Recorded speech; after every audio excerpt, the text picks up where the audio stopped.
My father used to say you could tell the year's harvest by the clown's smile. When I was small, I thought it was just one of his strange stories, the sort he'd tell after too many whiskeys while the wind scraped the windows. But that year, the year I turned 10, the story became something worse than folklore. It became something I couldn't laugh about. Halloween in Briar Hollow was usually simple: a parade down Main Street, costume contests at the Grange Hall, cider simmering in big iron pots. Everyone knew everyone. We felt safe. We felt like the outside world's darkness couldn't seep into our little town. But on October 31st, 1986, the sky turned the color of bruised plums as dusk fell. The air felt heavier than it should, like the clouds were pressing down on the rooftops. I remember Mom saying, "It's too cold for October," and Dad watching the road with a look that made my stomach twist. He said, "He'll come tonight." I asked who. He wouldn't answer.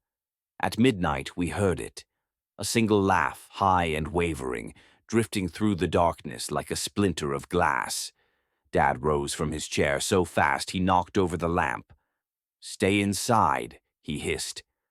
I ran to the window anyway, too scared not to look.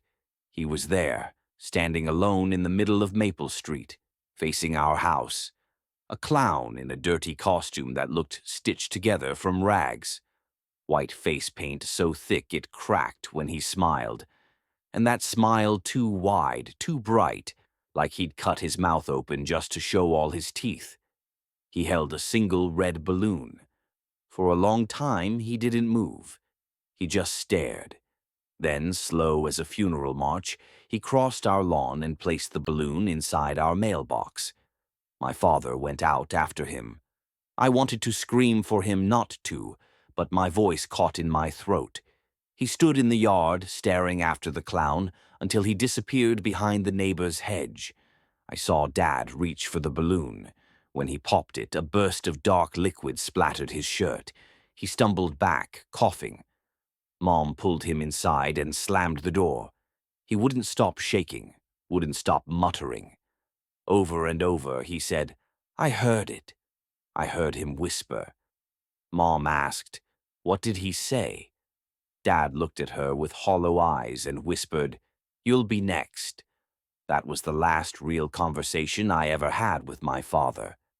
He sat awake all night in his chair, hands clutching the arms so tight his knuckles turned the color of bone. At dawn, he was gone. The front door hung open, the cold autumn wind curling through the house. The police said he must have walked away in a fugue. That grief does strange things to a man's mind, but they never found him. Not a footprint, not a scrap of his clothes. And they never asked about the smell. After the officers left, Mom made me help clean up the mess in the living room. I remember scrubbing the stain on the floor, the black liquid that smelled like rotting leaves.